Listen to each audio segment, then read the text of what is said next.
Bonjour à tous et bienvenue pour une nouvelle vidéo qui sera je regarde histoire courte.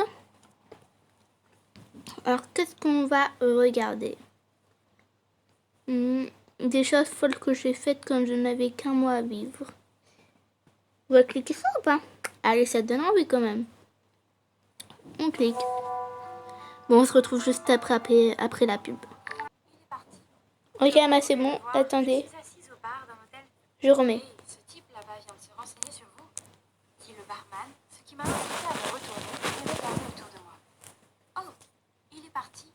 Comme vous pouvez le voir, je suis assise au bar d'un hôtel 5 étoiles. Non, je ne suis pas riche, au contraire. J'ai pris toutes mes économies et j'ai décidé de les dépenser pour profiter de chaque jour qui me restait à vivre. Tout a commencé il y a plusieurs mois. Je souffrais constamment de douleurs et d'épuisement. Ok. J'étais sur le compte du stress au travail, mais mes symptômes ont empiré. J'ai fini par consulter un médecin et je suis restée choquée en entendant les mots cancer et progressif.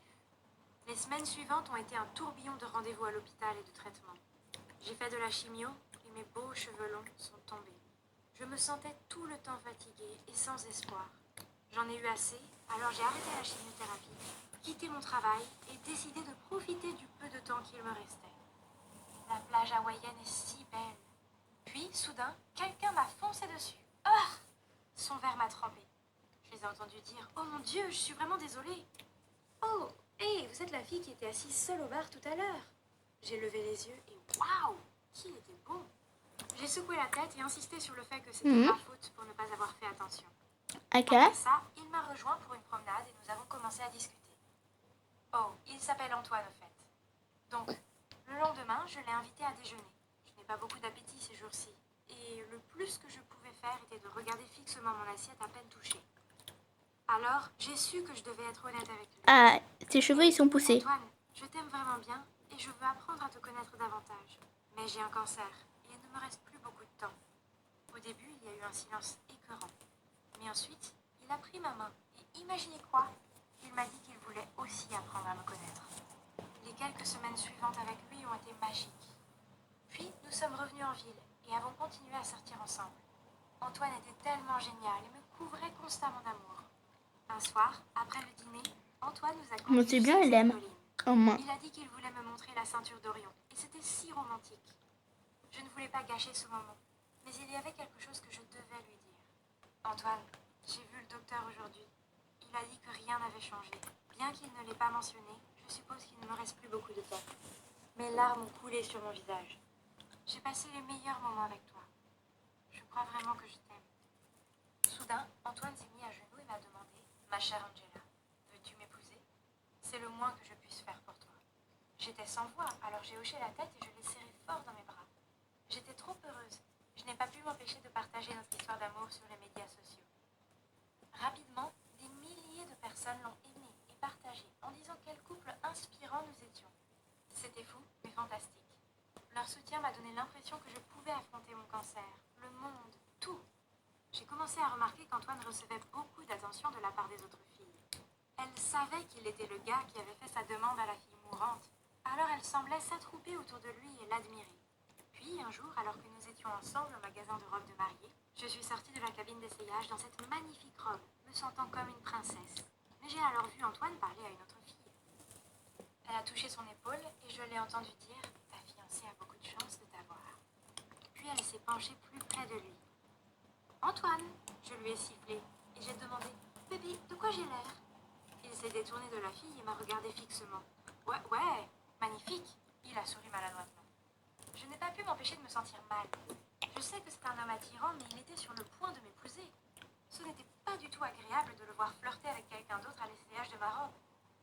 Pourtant, j'ai essayé de mettre tout cela de côté, car je voulais profiter du peu de temps qui me restait. Le mariage était un rêve devenu réalité. C'était un jour si magique. Puis, juste avant notre lune de miel, je suis allée voir mon médecin. À mon grand et complet choc, il m'a dit « Je suis content de vous informer que vous êtes en voie de guérison. » Oh mon Dieu, je n'en croyais pas mes oreilles. Je me sentais mieux. Je me suis précipitée à la maison pour annoncer la bonne nouvelle à Antoine, mais sa réaction n'a pas été celle que j'attendais. Son visage s'est effondré. Il est d'abord resté sans voix, puis il a bégayé. « Félicitations, chérie. Qu'est-ce que ça veut dire? Quoi qu'il en soit, notre lune de miel a été merveilleuse. Mon appétit était revenu et j'en profitais au maximum. Miam, la nourriture a si bon goût. Cela n'est pas passé inaperçu auprès d'Antoine. Moi, je crois qu'en vrai, Tu peux essayer de mâcher plus doucement? Peu importe. J'avais l'intention d'apprécier ma nourriture. Quand nous sommes revenus à la maison, j'ai emménagé dans son appartement. Pour l'amour de Dieu, il y avait des assiettes sales et des chaussettes puantes partout. Comment quelqu'un d'aussi méticuleux sur son apparence pouvait-il vivre dans un tel état? Je me suis dit qu'il n'y avait pas de problème, que je l'aimais et que je devais apprendre à aimer son désordre. C'était si bon d'être en vie. Et j'admets que j'ai peut-être exagéré sur les snacks, les gâteaux, les repas à l'extérieur, et oui, j'avais pris quelques kilos en trop. Alors les tâches ménagères étaient un peu trop pour moi. D'ailleurs, pourquoi devrais-je les faire? C'était son bordel.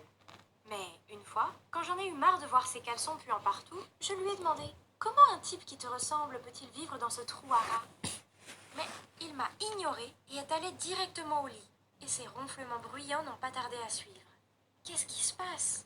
Où était l'homme gentil et charmant que j'avais épousé? Lassée, j'ai fait de mon mieux pour nettoyer un peu l'endroit. J'étais essoufflée et je transpirais beaucoup. Ma tête me démangeait super bien, alors j'ai enlevé ma perruque et je me suis gratté le cuir chevelu.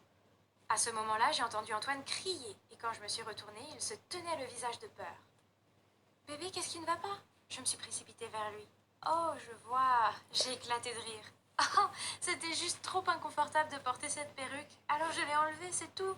Mais regarde, mes cheveux repoussent. » En tremblant, il a bégayé. « Tu portais une perruque tout ce temps? Tu as l'air terrifiante. » Eh bien, oui, je suppose que les cheveux qui poussent en dents de scie me donnaient l'air assez effrayante. Tu ne devrais pas être heureux pour moi? J'ai marmonné et forcé un sourire tout en essayant de remettre la perruque. Savoir que j'étais capable de vivre à nouveau était incroyable.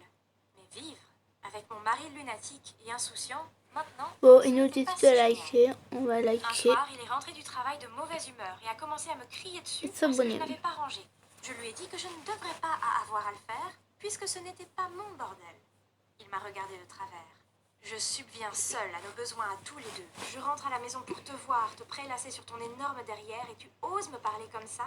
C'est toi qui dois te lever et travailler, puisque tu manges 2 fois plus que moi. Ces mots m'ont fait mal. Alors avec des larmes aux yeux, je lui ai dit « Comment oses-tu me parler comme ça ?» Antoine était sur le point de dire quelque chose, mais il a fait une pause. Puis, il a juste soupiré. « Écoute, je suis désolée bébé. Je sais que tu es en train de te remettre. » Je l'ai regardé fixement et j'ai dit « Je n'ai rien fait pour le dîner. Alors, allons manger dehors. »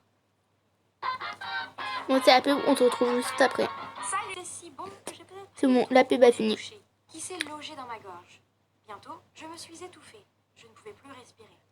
Effrayée, j'ai regardé Antoine pour avoir de l'aide, mais il faisait défiler son téléphone. Puis, à mon grand étonnement, il est parti vers la salle de bain.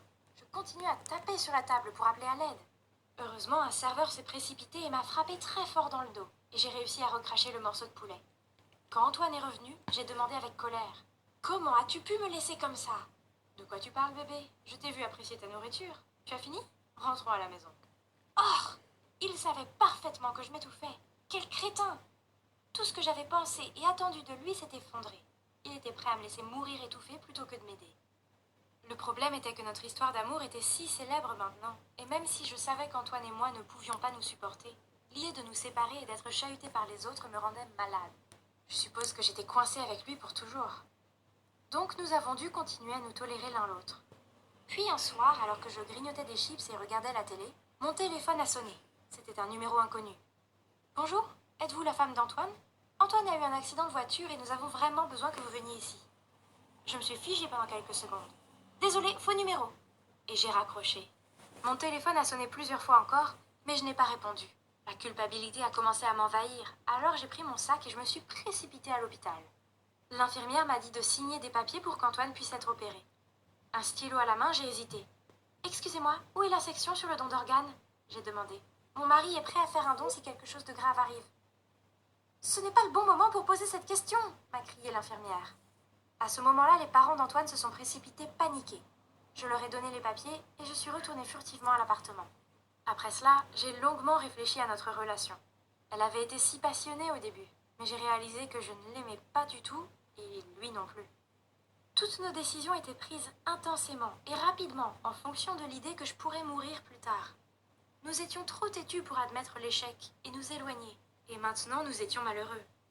Quelques semaines plus tard, Antoine est rentré en fauteuil roulant et nous sommes restés assis dans un silence gênant. Puis j'ai brisé la glace. Le soir où je me suis étouffée au restaurant, tu as fait exprès de m'ignorer? Antoine m'a répondu par une autre question. Est-ce vrai que tu voulais faire don de mes organes au lieu de m'aider à me faire opérer? J'ai répondu. Je suis désolée. C'était le seul moyen auquel j'ai brièvement pensé pour sortir de ce mariage. Il a soupiré. Je sais. Moi aussi. Je pense que nous sommes trop semblables et que c'est pour ça que ça ne marche pas. Il a fait une pause. Je pense qu'il est temps que nous mettions un terme à tout ça. Alors finalement, nous avons cessé de nous supporter et avons demandé le divorce. Les gens sur les médias sociaux étaient furieux et ont posté beaucoup de commentaires venimeux tels que « Tant pis pour le couple qui nous inspirait » et « Pour moi, ça crie au mariage frauduleux ». J'ai décidé de fermer tous mes comptes en ligne, leur opinion n'ont plus d'importance. J'ai le soutien de ma famille et c'est le plus important. Étonnamment, je suis toujours amie avec Antoine. Nous avons vécu beaucoup de choses ensemble et il n'est pas si mauvais. Mais je ne veux jamais vivre avec lui. Oh, j'ai même rencontré mon petit ami actuel grâce à Antoine, car c'est lui qui m'a présenté à lui. N'est-ce pas drôle? Parfois les choses ne se passent pas comme prévu, mais ce n'est pas grave. Vivre un mensonge juste pour sauver un ego meurtri est bien pire. Oh, au fait, ce sont mes vrais cheveux. Je suis maintenant en parfaite santé. Rappelez-vous, on ne vit qu'une fois. Alors ne perdez pas votre temps à essayer de plaire aux autres, mais profitez plutôt de la vie et vivez-la au mieux. Bon, Emma, c'est fini. J'espère que cette vidéo vous aura plu. Si elle vous aura plu, n'hésitez pas à la liker, partager et vous abonner, mettre des notifications pour rater aucune de mes vidéos et commenter surtout. Voilà. Ciao!